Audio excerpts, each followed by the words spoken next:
I'm going for a mixed media colour explosion project share this week, and it's another page from my art journal, and I've used paints, pencils, gelatos, paper, oh gosh, a whole load of different things to make this. So let's have some fun, shall we? So this page started with some old pattern paper, and it's a page in my junk journal again. Yes, I know, always in my junk journal, but you know, it's great fun just to experiment in it. And this week I'm taking some inspiration from my art postcard collection, and this one by Robert Rauschenberg just kind of jumped out at me. So I'm going to use it to inspire the start of this page. So I just need a few strips of pattern paper to cover up the page, and I'm just going to glue them down with some golden regular gel. And it's a really great way of getting rid of those little bits of leftover paper from other projects that I can't bear to throw away. So, you know, using them in a project like this is just perfect. And if you're anything like me, you've probably got loads of them hanging around. Don't hoard it, use it. That's my mantra. So I'm not being too particular about this. I'm just gluing the strips down, and as you can see, they're not even the same length. Some of them are smaller than others, and that's fine. I've also got some hanging over the edge of the page, and I think I'm going to just go with that because it looks kind of good. I like the way that looks, so I won't even bother trimming it off.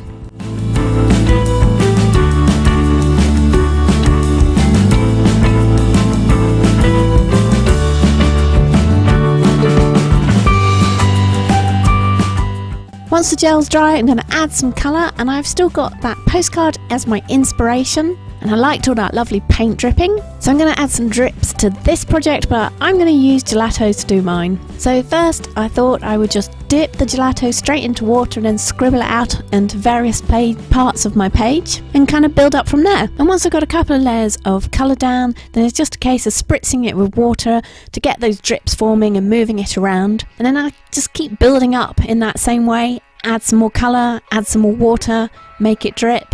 It's kind of fun to do, and we all love a bit of colour dripping, don't we? I mean, the messier the better, right?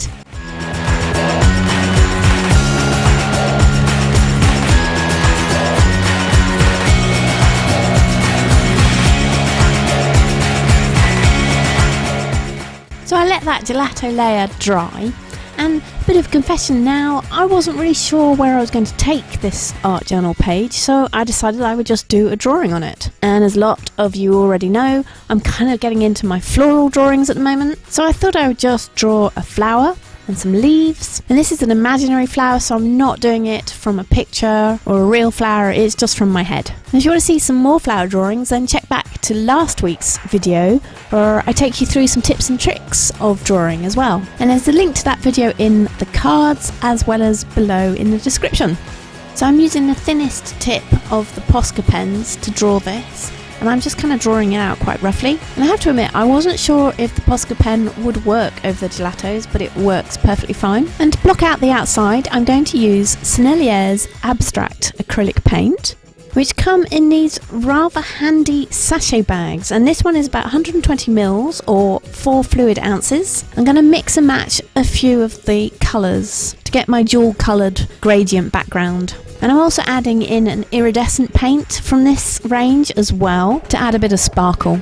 But you can see the full listing of everything I've used underneath the video as always. And as you can see, I'm doing a little bit of mixing on a palette, but I'm also mixing on the actual drawing itself. And I'm not being too sort of careful about it. I'm really just trying to see how these paints work because I haven't used them an awful lot. Have you tried them out? Have you used this particular brand? Let me know, because I would love to hear what your views on these paints are. They're a student grade paint, but they're supposed to come with quite a high pigment load, which is particularly good at the price point they're at, so I thought I'd give them a go. At this moment, they're not going to replace any of my artist quality paints, that's for sure, but for just messing about, particularly doing things in my junk journal, I think they're pretty okay. Let me know how you're getting on with them, and also, hey, how about telling me what your favourite acrylic paint brand is at the moment? I kind of alternate between Liquitex and Golden. They're probably my two main brands, but I've got quite a few other bits and bobs as well. I quite like the Deco Art fluid paints, they're quite fun. Anyway, tell me, what are your favourite brands of acrylic paint? I would love to hear, so let me know below. Got to remember at this point that I didn't seal in that gelatos layer, so it is an open layer, and the layer I put on top, you'd think that it would react with that layer, and the pigments would move around and blend a little bit more, but luckily they're not. And if there is some reaction, you can't really see it. It's not really changing the colour of this layer at all, other than being able to see that layer through this layer in some of the places. But that all adds to the texture of the final piece. So this is all the fun of working in your junk journal and just experimenting, just to see what reacts with what, if you need to seal layers before working on them, or if you can get away with putting another layer over the top. It's all about getting to know your materials that you're working with. Oh, and did you spot the not so deliberate mistake? Yeah, I got a bit carried away doing my background that I forgot about those circles that I'd drawn in, so I just had to quickly change that and fix it.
Some definition to the flower and the leaves, I thought I would use some coloured pencils. I'm using Prismacolor pencils for this, and all I want to do is add a little bit of shading and just give that flower a little bit of oomph so that it stands out and it looks a little bit more three-dimensional. And I'm not really worried about getting a nice pencil blended look, because you've got to remember I've got several layers here, so it's a mixed media piece. So I'm using the pencils to add some texture and to add some colour and give that flower some more definition. So don't overthink it, and don't go for perfection either.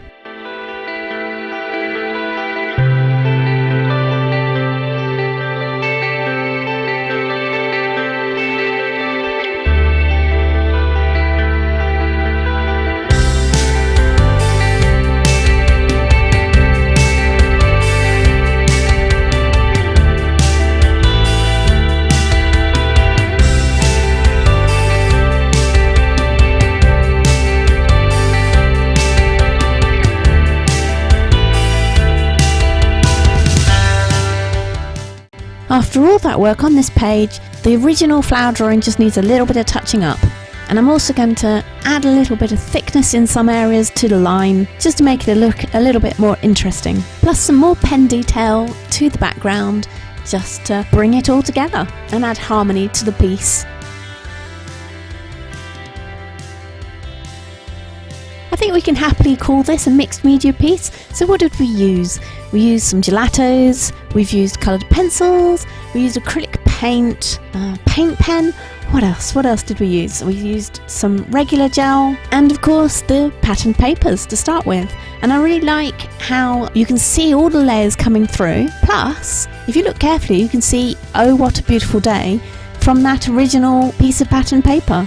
And that's worked out quite well. I didn't design that. That is one of those things that just kind of happened. So if you enjoyed that walkthrough, please do subscribe if you're not already one of my subscribers, and hit the bell icon so that you get notifications of when my next art and craft video comes out. Also, it would be great if you share this video with other like-minded art and craft people, and give it a thumbs up as well. That would be fantastic. Thank you. I'm looking forward to sharing with you again next week, but in the meantime, share with me any work that has been inspired by my videos. I would love to see it. Just tag me in on social media and all my links are below, and you never know, I might give your work a shout out at the end of one of my videos. So have a fun creative week, and I'll see you next time.